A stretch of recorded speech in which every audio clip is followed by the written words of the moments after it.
नमस्कार मित्रांनो, आजच्या या नवीन आणि अंगावर काटा आणणाऱ्या सत्य घटनेमध्ये तुमचं स्वागत आहे. प्रेमात माणूस आंधळा होतो असं म्हणतात, पण हे आंधळेपण कधीकधी इतकं भयंकर रूप धारण करतं की त्यातून बाहेर पडणारा रस्ता थेट स्मशानात जाऊन संपतो.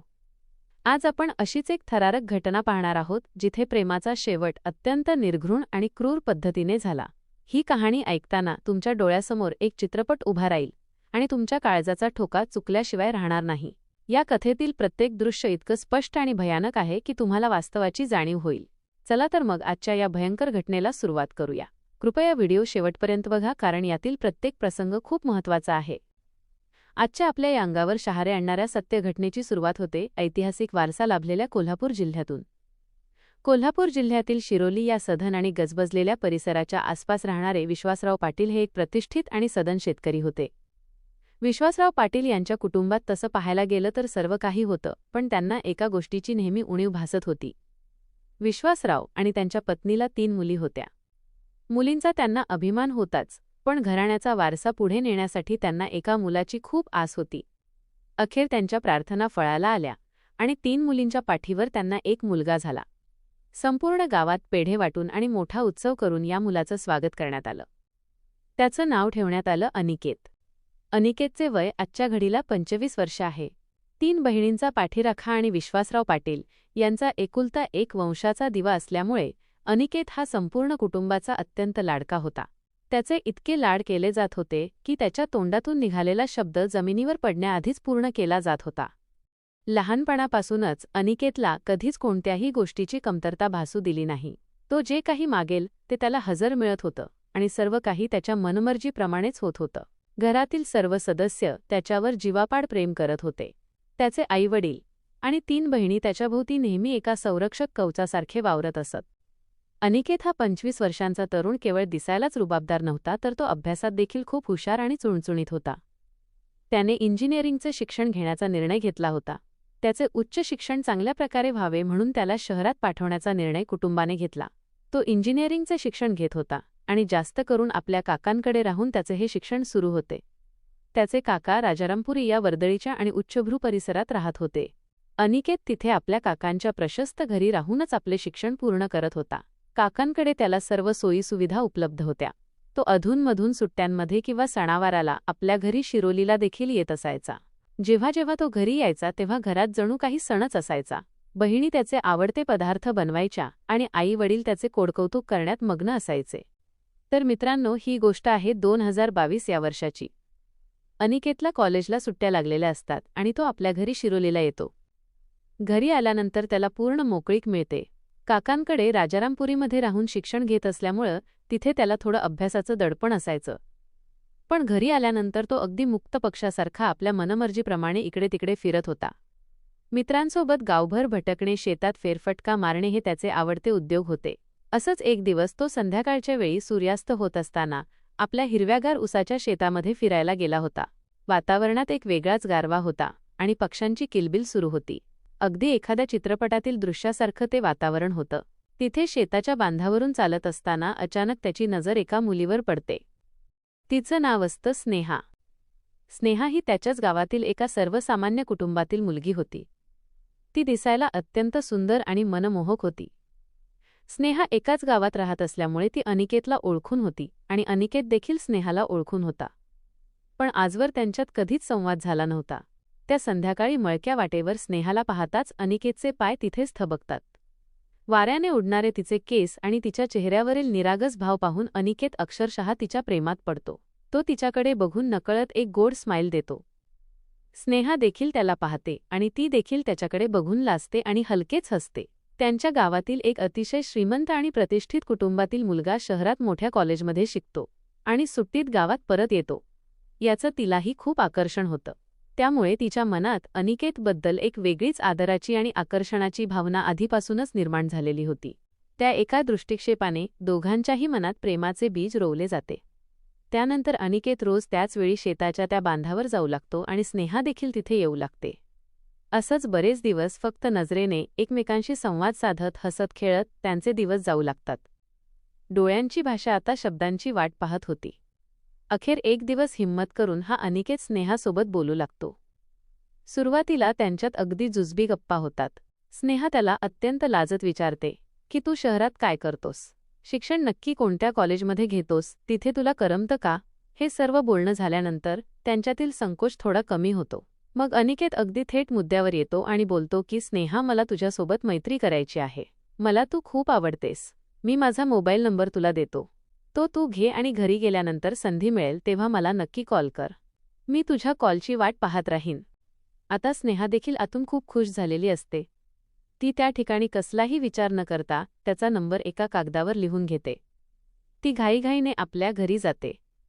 तिच्या हृदयात एक वेगळीच धडधड सुरू असते.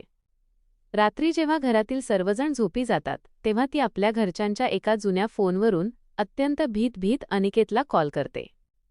जसा स्नेहाचा कॉल येतो, इकडे अनिकेत फोनची वाटच पाहत बसलेला असतो. तो फोन उचलतो आणि स्नेहाचा आवाज ऐकून तो खूप खुश होतो. त्यांच्यात एक दीर्घ आणि भावूक संवाद सुरू होतो. अनिकेत तिला अत्यंत प्रेमळ आवाजात म्हणतो, मला खरंच वाटलं नव्हतं की तू माझ्या एका शब्दावर इतक्या लवकर मला कॉल करशील. मी तुझीच वाट पाहत होतो. आता तू मला कॉल केलाच आहेस, तर आता इथून पुढे आपली मैत्री खूप वाढणार आहे. आणि मला तुला एक गोष्ट सांगायची आहे की मी तुझ्यावर पहिल्याच नजरेत खूप प्रेम करू लागलो आहे. मला तुझ्याशिवाय दुसरं काहीच सुचत नाही आणि मी भविष्यात फक्त तुझ्यासोबत लग्न करू इच्छितो. आता ही जी स्नेहा असते ती हे ऐकून आश्चर्यचकित होते.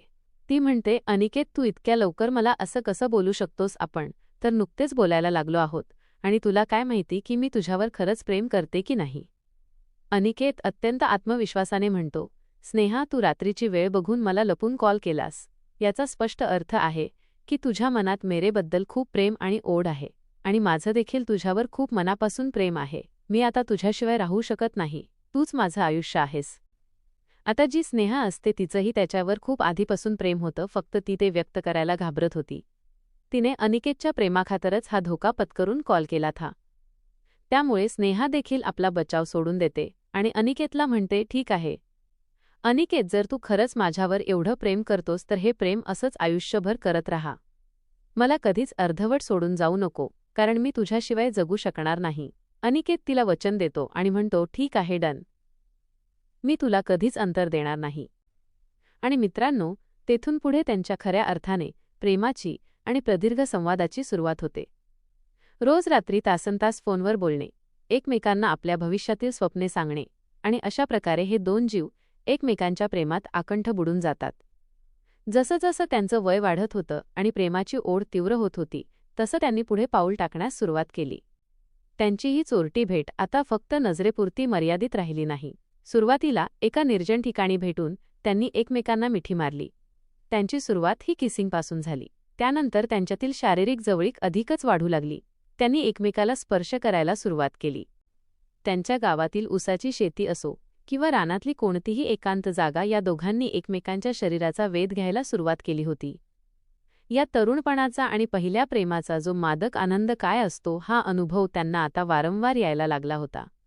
त्यांच्यात एक विलक्षण शारीरिक आणि मानसिक ओढ निर्माण झाली होती. आता अनिकेतला जशी तिची आठवण येते तसा तो शहरातून किंवा गावात असताना स्नेहाच्या मोबाईलवर कॉल करतो आणि तिला ठरलेल्या एका निर्जन ठिकाणी बोलावून घेतो.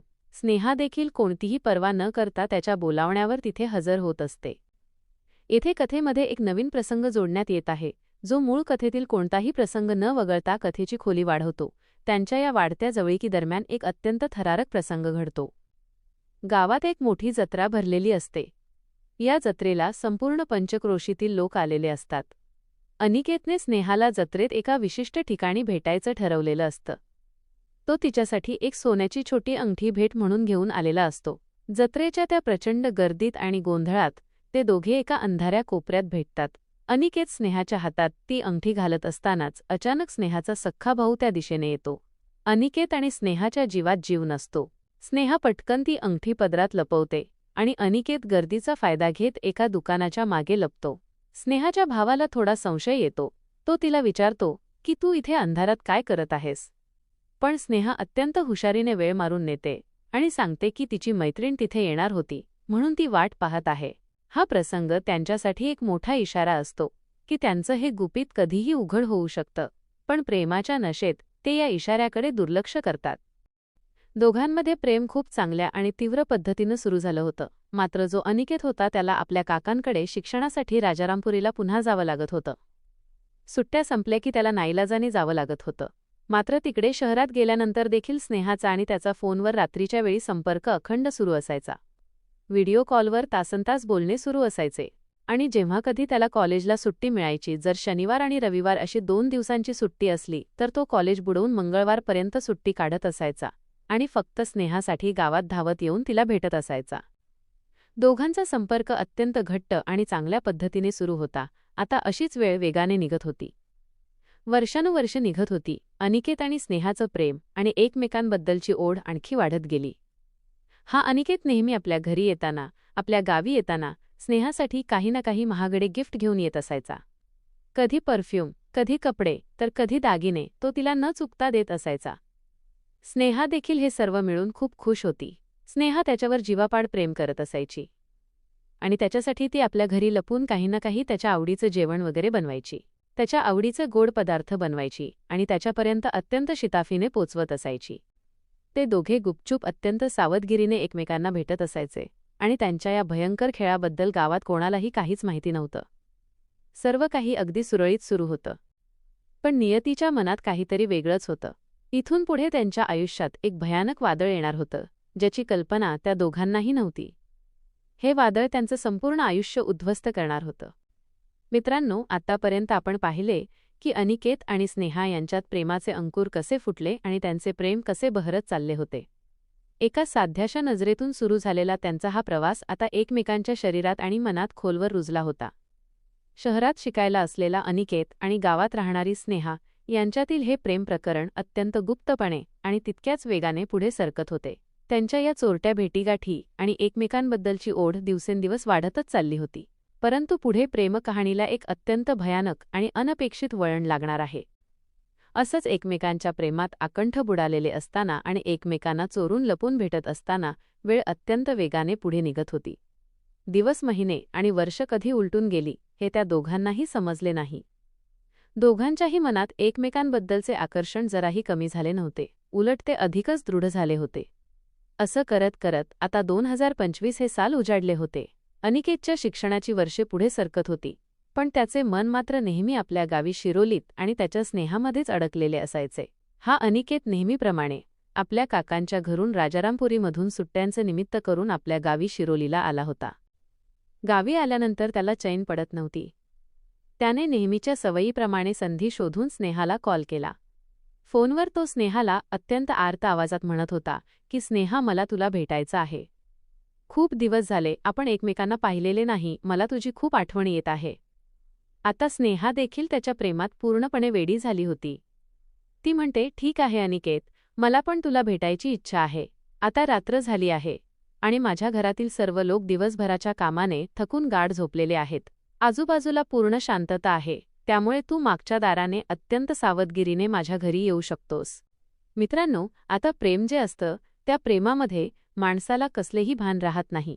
प्रेमात भीती वाटण्याचं काही कारण नसतं, कारण एकदा माणसाला खऱ्या प्रेमाची नशा चढली की भीती आणि परिणामांची चिंता आपल्यापासून शेकडो कोस दूर पडून गेलेली असते. माणसाला फक्त आपला प्रियकर किंवा प्रेयसी एवढंच दिसत असतं. त्यामुळे अनिकेत देखील कोणत्याही परिणामांना घाबरत नाही. तो कसलाही विचार करत नाही की तिच्या घरच्यांनी मला तिच्या घरात किंवा तिच्या खोलीत पाहिले तर काय भयंकर प्रसंग उद्भवू शकेल किंवा या संपूर्ण प्रकाराचे पुढे काय परिणाम होतील. हे सर्व त्याच्यासाठी त्या क्षणी अजिबात महत्त्वाचे नव्हते. मात्र मी माझ्या स्नेहाला आता रात्री जाऊन कोणत्याही परिस्थितीत भेटणार आहे आणि तिला जवळ घेणार आहे, हेच त्याच्यासाठी सर्वात जास्त महत्त्वाचे होते. हा अनिकेत मध्यरात्रीच्या भयाण शांततेत आणि मिट्ट काळोखात दबक्या पावलांनी स्नेहाच्या घरी जातो. तो मागच्या दाराने अत्यंत हळूच घरात प्रवेश करतो. स्नेहा त्याची आतमध्ये वाटच पाहत असते. त्या रात्री मिट्ट काळोखात दोघांच्याही भावनांचा बांध फुटतो.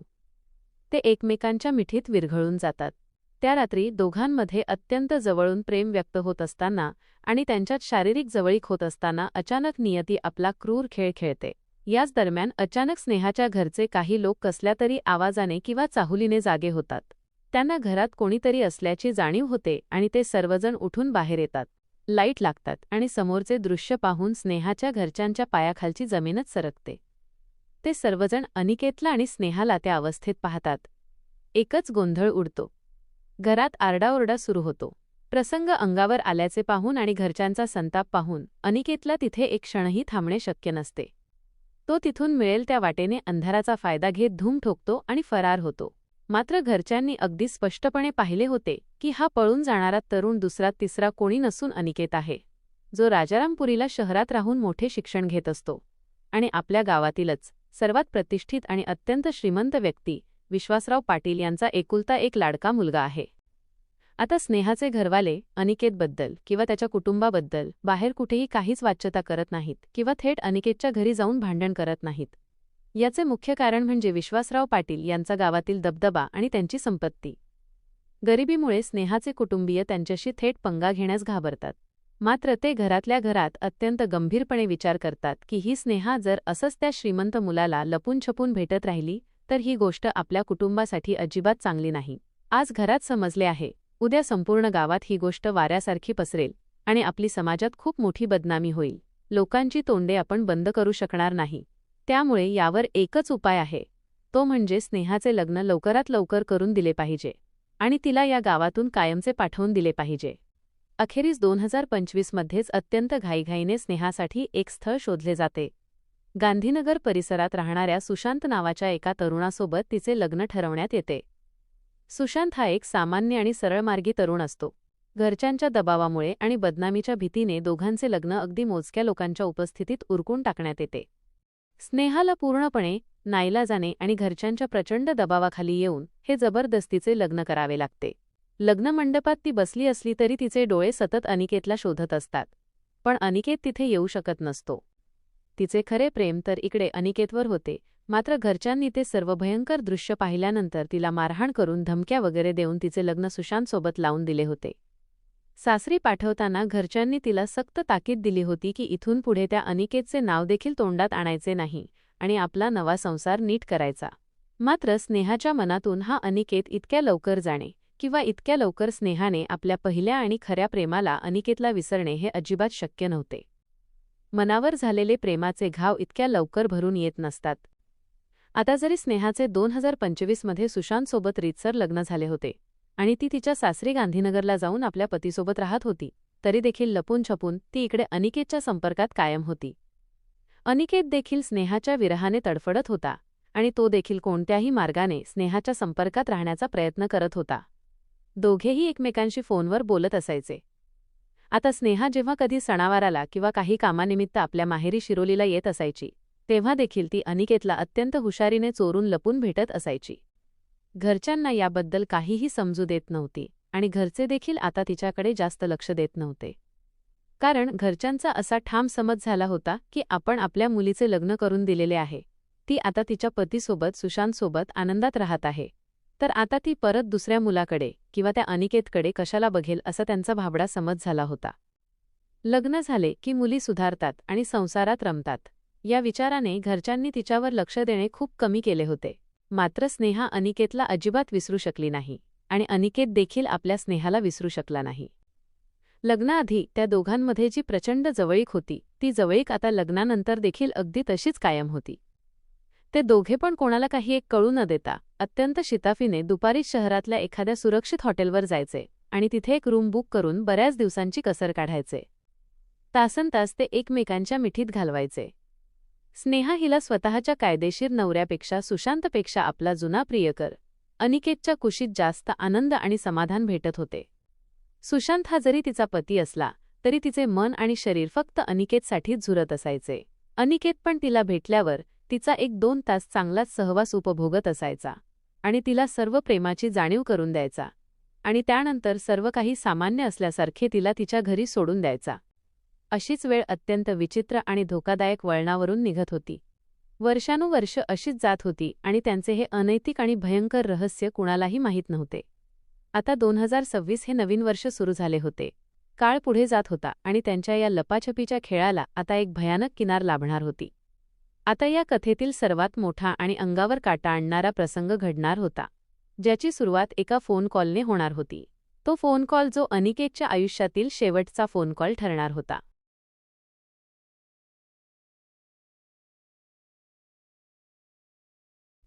एका संध्याकाळी स्नेहा अनिकेतला कॉल करते. तिच्या आवाजात एक वेगळीच अस्वस्थता आणि हताशपणा जाणवत असतो. ती अनिकेतला अत्यंत रडवेल्या आवाजात म्हणते, अनिकेत, मला तुझी खूप आठवण येते आहे. जरी माझं लग्न झालेलं आहे आणि मी सुशांतसोबत राहत आहे, तरी मला तुला भेटल्याशिवाय अजिबात राहवत नाही. माझं मन या घरात लागत नाहीये आणि मला कोणत्याही परिस्थितीत तुला भेटायचं आहे. मला तुला डोळे भरून पाहायचं आहे. अनिकेत तिच्या या अचानक आलेल्या कॉलने आणि तिच्या बोलण्याने थोडा गोंधळतो. अनिकेत तिला अत्यंत समजूतदारपणे सांगण्याचा प्रयत्न करतो आणि म्हणतो, स्नेहा, तू इकडे माझ्याकडे शिरोलीला किंवा शहरात आल्यानंतर मी तुला सुरक्षित ठिकाणी नक्की भेटतो. हीच आपल्यासाठी सर्वात मोठी आणि सुरक्षित गोष्ट आहे. आणि आता तूच विचार कर, तुझ्या सासरी गांधीनगरला येऊन मी तुला असा अचानक कसा भेटू शकतो? तिथे घरी तुझा पती सुशांत असू शकतो, तुझे सासू सासरे असू शकतात आणि गावात कोणाचीही नजर माझ्यावर पडू शकते. जर त्यांनी मला तिथे पाहिलं तर तुझं देखील आयुष्य कायमचं उद्ध्वस्त होईल आणि मला देखील खूप बदनामीचा आणि भयानक संकटाचा सामना करावा लागेल. आपण असा धोका पत्करणं अजिबात शहाणपणाचं नाही. स्नेहा मात्र त्याच्या या बोलण्याने अत्यंत चिडते. ती रागाने आणि टोमणे मारत त्याला म्हणते, हेच तुझं माझ्यावरचं खरं प्रेम आहे का अनिकेत? तू तर मोठ्या मोठ्या वल्गना करत होतास की मी तुझ्यासाठी काहीही करू शकतो. मला तुला काहीही झालं तरी आज भेटायचं आहे आणि जर तू इतका डरपोक आहेस, स्वतःच्या जीवाची एवढीच काळजी आहे, तर आजपासून माझ्या संपर्कात अजिबात राहू नको. मला कायमचं विसरून जा आणि पुन्हा कधीही मला कॉल करू नको. अनिकेत, जो स्नेहाच्या प्रेमात अक्षरशः आंधळा झालेला असतो, त्याला तिचे हे शब्द जिव्हारी लागतात. लग्नानंतर देखील तो स्नेहाच्या संपर्कात होता, याचा अर्थ त्याचं तिच्यावर खरोखरच खूप जीवापाड प्रेम होतं. आणि आता तिने असा थेट त्याच्या प्रेमावर आणि हिमतीवर प्रश्नचिन्ह निर्माण केल्यामुळे हा अनिकेत स्वतःचा कोणताही बचाव न करता तिला हो म्हणतो.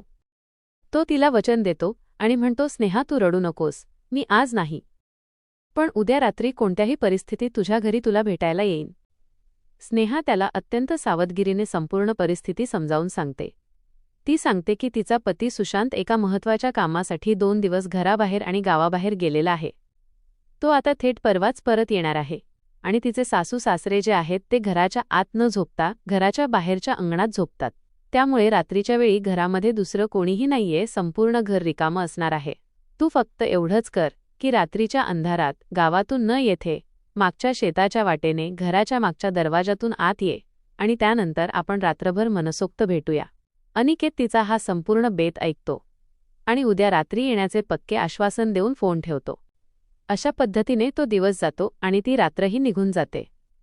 अनिकेतच्या मनात सतत स्नेहाला भेटण्याचे विचार सुरू असतात. मात्र आता अनिकेतने स्नेहाला पक्का शब्द दिला होता की मी उद्या तुझ्याकडे येतो आणि तो शब्द कोणत्याही परिस्थितीत पाळण्याची वेळ आता आली होती. अखेर तो दिवस उजाडतो. संध्याकाळ होऊ लागते तसा अनिकेत अत्यंत गांभीर्याने विचार करू लागतो. तो विचार करतो की शिरोलीवरून गांधीनगरला एवढ्या दूरवर जायचं आहे आणि तेही रात्रीच्या अंधारात एकट्याने जाणं शक्य नाही. शिवाय तिथे जाऊन आपण आपली बाईक नक्की कुठे लावणार? जर बाईक कोणी पाहिली तर गावात लगेच ओळखू येईल आणि संशय निर्माण होईल. या सर्व अडचणींवर मार्ग काढण्यासाठी तो आपल्या एका अत्यंत जवळच्या आणि विश्वासू मित्राला कॉल करतो. त्याच्या या जीवाभावाच्या मित्राचं नाव असतं रोहन. अनिकेत रोहनला तातडीने एका विशिष्ट ठिकाणी भेटायला बोलावतो. येथे अनिकेत आणि रोहन गावाबाहेरच्या एका निर्जन चहाच्या टपरीवर भेटतात. अंधार पडू लागलेला असतो आणि वातावरणात एक विचित्र शांतता असते. अनिकेत रोहनला आपला संपूर्ण प्लॅनिंग आणि स्नेहाने सांगितलेली परिस्थिती अत्यंत सविस्तरपणे समजावून सांगतो. हे सर्व ऐकून रोहनच्या चेहऱ्यावर अत्यंत भीती आणि चिंतेचे भाव उमटतात. रोहन अनिकेतचा हात पकडतो आणि त्याला खूप कळकळीने समजावण्याचा प्रयत्न करतो. तो म्हणतो, अनिकेत मित्रा, हे तू काय करायला चालला आहेस? हे अत्यंत चुकीचं आणि भयंकर आहे. ती स्नेहा आता एका दुसऱ्या माणसाची कायदेशीर पत्नी आहे. तिच्या सासरी रात्रीच्या अंधारात चोरून जाणं म्हणजे साक्षात मृत्यूच्या दाढेत हात घालण्यासारखं आहे. अरे, तू तुझ्या आईवडिलांचा एकुलता एक मुलगा आहेस, त्यांच्याबद्दल तरी विचार कर. जर तिथे काही गडबड झाली तर सुशांत आणि त्याचे गाववाले तुला जिवंत सोडणार नाहीत. आपण हा नाद इथेच सोडून देऊया. तू तिला स्पष्ट नकार दे. पण अनिकेतच्या डोळ्यांवर प्रेमाची आणि स्नेहाच्या आकर्षणाची अशी काही काळी पट्टी बांधली गेलेली असते की त्याला रोहनचे हे कळकळीचे शब्द अजिबात ऐकू येत नाहीत. तो रोहनला ठामपणे सांगतो की मी तिला शब्द दिला आहे आणि मी जाणारच. जर तू माझा खरा मित्र असशील तर तू माझ्यासोबत येशील, अन्यथा मी एकटाच जाईन. आपल्या मित्राला अशा भयंकर संकटात एकटे पाठवणे रोहनला पटत नाही. तो नाईलाजाने अत्यंत जड अंतःकरणाने अनिकेतसोबत जाण्यास तयार होतो. रोहन आणि अनिकेत एकाच बाईकवर बसून गांधीनगरच्या दिशेने प्रवास सुरू करतात. रात्रीची वेळ असते आणि रस्ता पूर्णपणे सुनसान असतो. गांधीनगरला पोहोचल्यानंतर जिथे स्नेहा राहत होती तिच्या घरापासून थोड्याच अंतरावर असलेल्या एका शेताच्या बाजूला अनिकेत रोहनला बाईक थांबवण्यासाठी सांगतो. सभोवताली मिट्ट अंधार पसरलेला असतो आणि रातकिड्यांचा कर्कश आवाज त्या शांततेला आणखीनच भयानक बनवत असतो. अनिकेत बाईकवरून खाली उतरतो आणि रोहनला अत्यंत हळू आवाजात म्हणतो, रोहन, तू इथेच या अंधारात बाईकवर थांब. मी या शेताच्या बांधावरून चालत स्नेहाच्या घराच्या मागच्या बाजूने आत जाणार आहे. मला अजिबात वेळ लागणार नाही. मी फक्त अर्ध्या किंवा 1 तासात माझं सर्व काम उरकून तुला इथेच भेटायला परत येईन. तोपर्यंत तू कोणत्याही परिस्थितीत इथेच उभा राहा आणि आजूबाजूला लक्ष ठेव. रोहन मनात प्रचंड धास्ती घेऊन अनिकेतचे म्हणणे ऐकतो आणि तेथे बाईकवरच शांतपणे बसून राहतो. तो अत्यंत चिंतेने अनिकेतला म्हणतो, अनिकेत, तू जेवढ्या लवकर शक्य होईल तेवढ्या लवकर परत ये. आपण या गांधीनगर गावात पूर्णपणे अनोळखी आहोत. जर रात्रीच्या वेळी कोणी गावकरी इथून आला आणि त्याने मला पाहिलं आणि मला विचारलं की तू कोण आहेस, इथे अंधारात काय करत आहेस, कुठे चालला आहेस, तर आपल्या दोघांसाठी खूप मोठे प्रॉब्लेम होऊ शकतात. त्यामुळे तू जास्त वेळ न घालवता लवकर उरकून ये.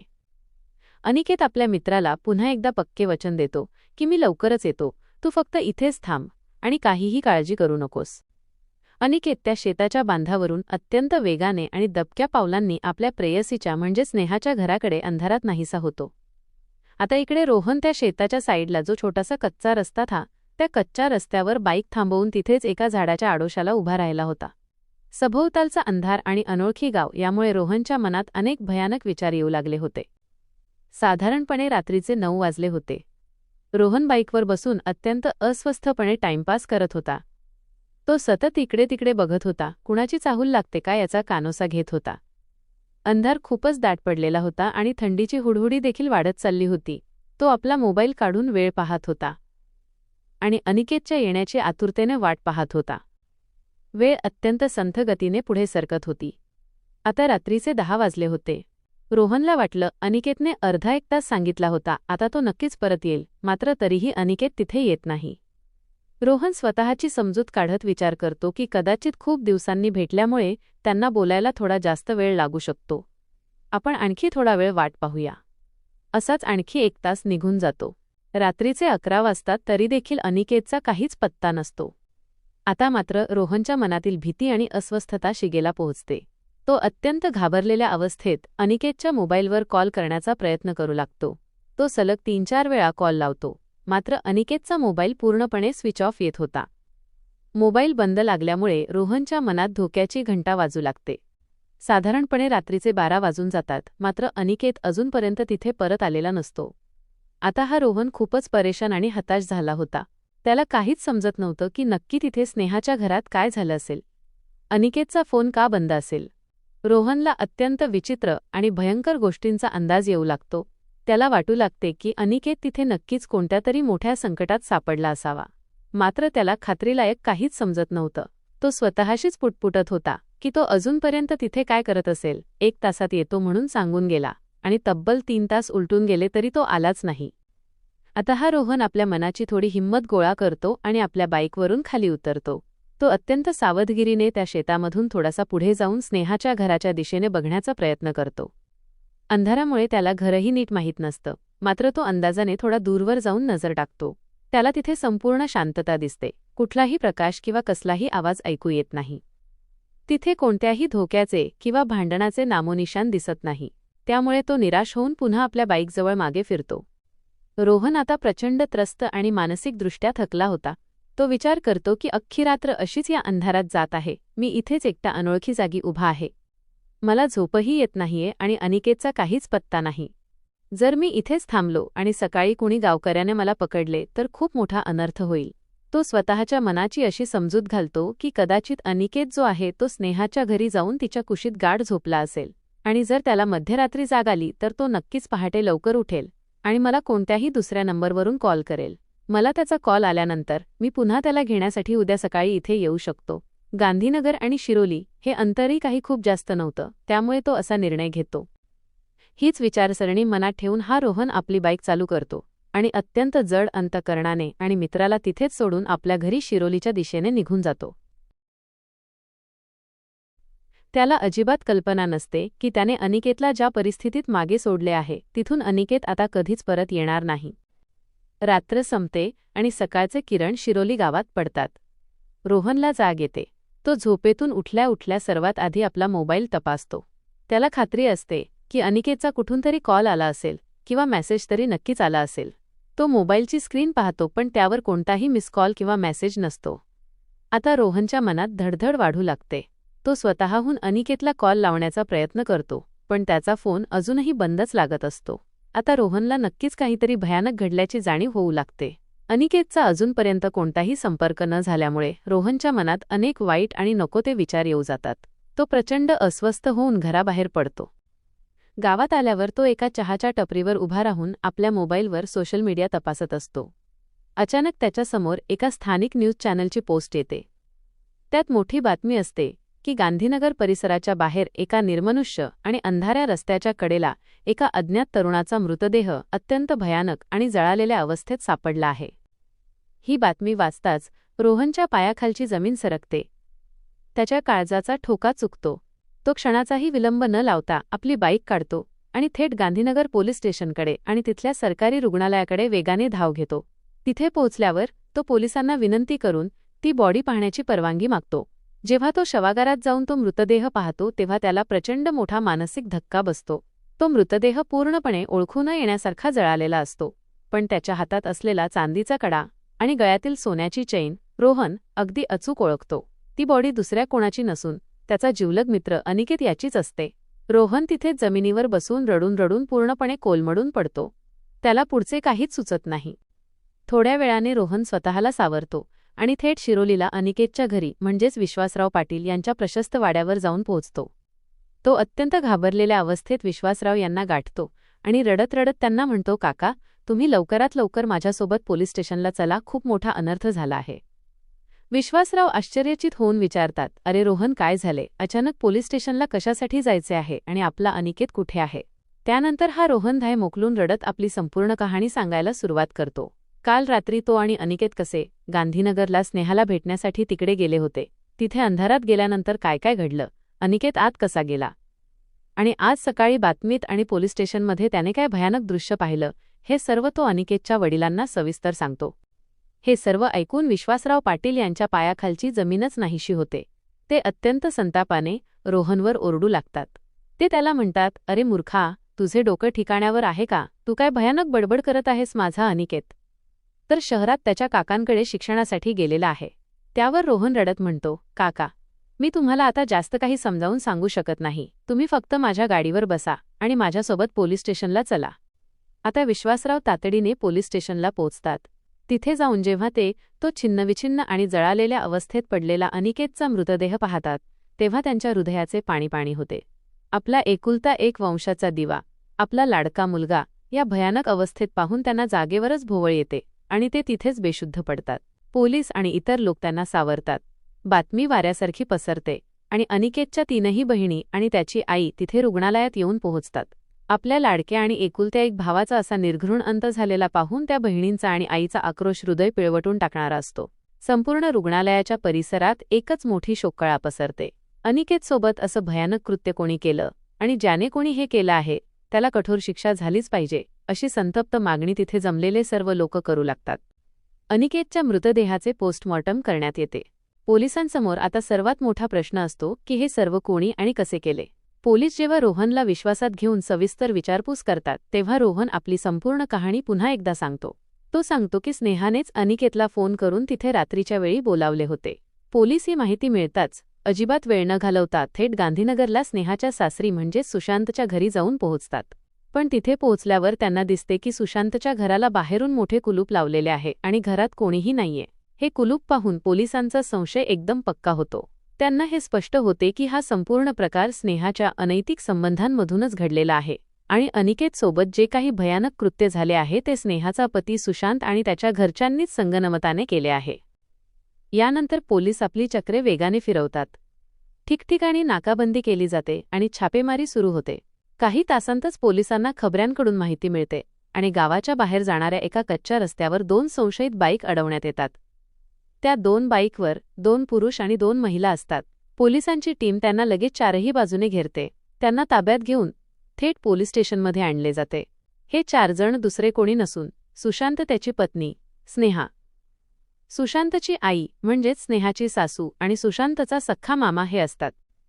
आता पोलीस या चौघांनाही वेगवेगळ्या खोलीत घेऊन त्यांची अत्यंत कठोर शब्दांत आणि पोलिसी खाक्या दाखवून कसून चौकशी सुरू करतात. सुरुवातीला कोणीही आपला गुन्हा कबूल करण्यास तयार नसते. सर्वजण उडवाउडवीची उत्तरे देत असतात. अखेर पोलीस स्नेहाला एका वेगळ्या खोलीत नेतात आणि महिला पोलिसांकडून तिची योग्य ती पोलिसी पद्धतीने विचारपूस करण्यात येते. या पोलिसी खाक्यासमोर स्नेहा जास्त वेळ टिकू शकत नाही. ती पूर्णपणे तुटते आणि धाय मोकलून रडत आपली संपूर्ण सत्य कहाणी पोलिसांसमोर ओकू लागते.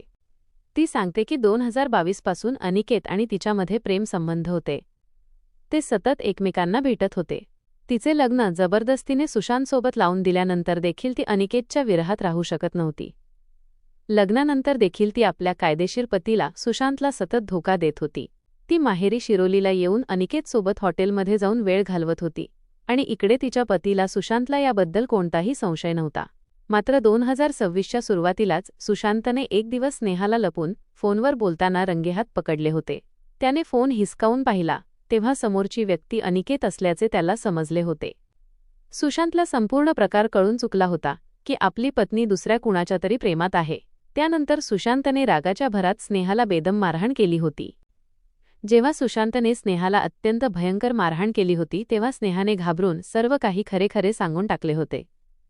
तिने कबूल केले होते की ती लग्नाआधीपासून अनिकेतच्या संपर्कात होती आणि लग्नानंतर देखील ती अनिकेतला भेटत आहे. सुशांत हा अत्यंत रागीट आणि क्रूर स्वभावाचा व्यक्ती असतो. आपल्या पत्नीचे दुसऱ्या पुरुषासोबत असलेले हे संबंध त्याला अजिबात सहन होत नाहीत. लग्नाआधीचे संबंध त्याने कदाचित विसरून जाण्याचा प्रयत्न केला असता, पण लग्नानंतर देखील त्याची पत्नी त्याला फसवत आहे ही गोष्ट त्याच्या जिव्हारी लागली होती. तो रागाने पेटून उठतो आणि एका भयंकर सुडाची योजना आखतो. या योजनेत तो आपली आई आणि आपला मामा यांना देखील सामील करून घेतो. सुशांत स्नेहाला सक्त ताकीद देतो आणि सांगतो की तू आत्ताच्या आत्ता त्या अनिकेतला कॉल कर आणि त्याला सांग की घरातील सर्वजण बाहेर गेले आहेत आणि तू त्याला रात्री भेटायला घरी बोलाव. स्नेहा स्वतःचा जीव वाचवण्यासाठी सुशांतचे सर्व ऐकते.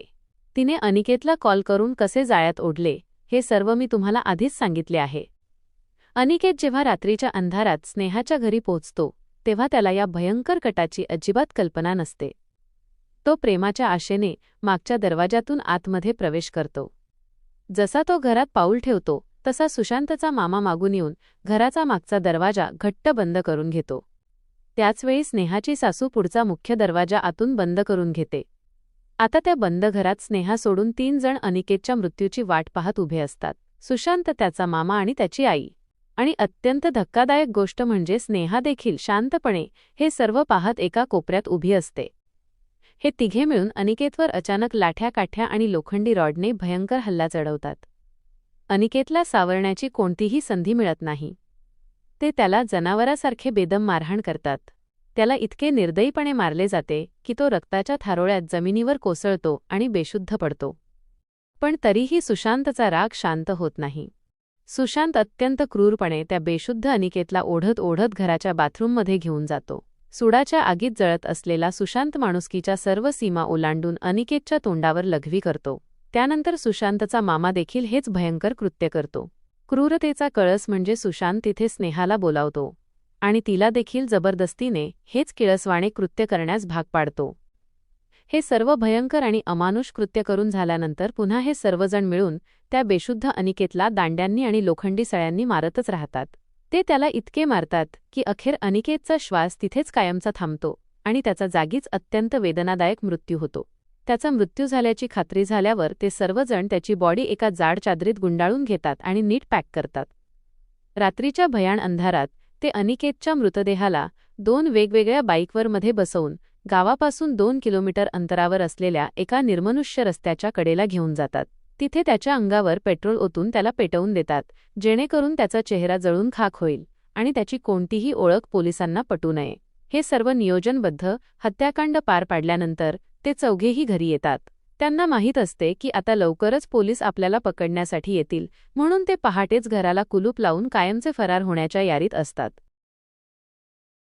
मात्र पोलिसांच्या तत्परतेमुळे आणि रोहनच्या साक्षीमुळे हे चौघेही पळून जाण्याआधीच 2 बाईकसह पोलिसांच्या जाळ्यात अडकतात. आता हे सर्व धक्कादायक आणि हृदयद्रावक प्रकरण ऐकल्यानंतर पोलिसांनी या चौघांविरुद्ध खून पुरावे नष्ट करणे आणि कट रचणे यांसारख्या अत्यंत गंभीर कलमांतर्गत गुन्हे दाखल केले आहेत आणि चौघांनाही गजाआड करून जेरबंद केले आहे. मात्र मित्रांनो, या सर्व घटनेत सर्वात मोठे नुकसान कोणाचे झाले असेल तर ते अनिकेतच्या निर्दोष कुटुंबाचे. 3 बहिणींचा पाठीराखा असलेला एकुलता एक भाऊ आता या दुनियेला कायमचा सोडून गेलेला आहे. आपल्या मुलाची मोठी स्वप्ने पाहणाऱ्या त्या आईबापांचा तो लाडका मुलगा आता या जगात राहिलेला नाही. अनिकेतची या प्रकरणात नक्कीच चूक होती की त्याने एका विवाहित स्त्रीसोबत संबंध ठेवले. मात्र जी स्नेहा होती तिची या संपूर्ण प्रकरणामध्ये काय भूमिका होती हे विचार करण्यासारखे आहे. एकतर लग्नाआधी तिचे अनिकेतसोबत संबंध होते, हे एक वेळ आपण बाजूला ठेवले तरी जसं तिचं रीतसर लग्न झालं तेव्हा तिने आपल्या जुन्या प्रियकराला विसरणे आणि आपल्या नव्या संसाराला प्राधान्य देणे गरजेचे होते. आपल्या कायदेशीर पतीला असा भयंकर धोका देणे पूर्णपणे चुकीचे होते. जेव्हा तिच्या पतीला हे सर्व सत्य समजले तेव्हा आपला संसार वाचवण्यासाठी आणि स्वतःचा जीव वाचवण्यासाठी तिने अत्यंत स्वार्थीपणे आपल्या प्रियकरासोबत दगाबाजी केली. ज्याने तिच्यावर जीवापाड प्रेम केले त्यालाच तिने खोटे बोलून मृत्यूच्या दाढेत बोलावून घेतले. तिने जर मनात आणले असते तर ती फोनवर अनिकेतला सावध करू शकत होती. ती त्याला स्पष्ट सांगू शकली असती की माझ्या पतीला सर्व सत्य समजले आहे आणि त्याने इथे तुला मारण्याची भयानक योजना बनवली आहे, तू इथे येऊ नकोस. मात्र तिने तसे कोणतेही धाडस दाखवले नाही. तिने अनिकेतला अत्यंत निर्दयीपणे फसवले आणि त्यामुळेच अनिकेतचा या ठिकाणी हाकनाक आणि अत्यंत क्रूर पद्धतीने जीव गेला. या संपूर्ण प्रकरणाबद्दल आणि स्नेहाच्या वागणुकाबद्दल आपले काय मत आहे ते मला खाली कमेंट सेक्शनमध्ये नक्की सांगा. स्नेहा याला किती जबाबदार आहे हे आम्हाला नक्की कळवा. बाकी अशाच सत्य आणि अंगावर काटा आणणाऱ्या घटना ऐकत राहण्यासाठी आणि नवनवीन माहिती मिळवण्यासाठी आपल्या चॅनलला नक्की सबस्क्राईब करा. व्हिडिओ आवडला असेल तर लाईक करा आणि आपल्या मित्रांसोबत शेअर करा. पुन्हा भेटूया अशाच एका नवीन आणि रहस्यमय सत्य घटनेसोबत पुढच्या व्हिडिओमध्ये. तोपर्यंत स्वतःची काळजी घ्या. धन्यवाद.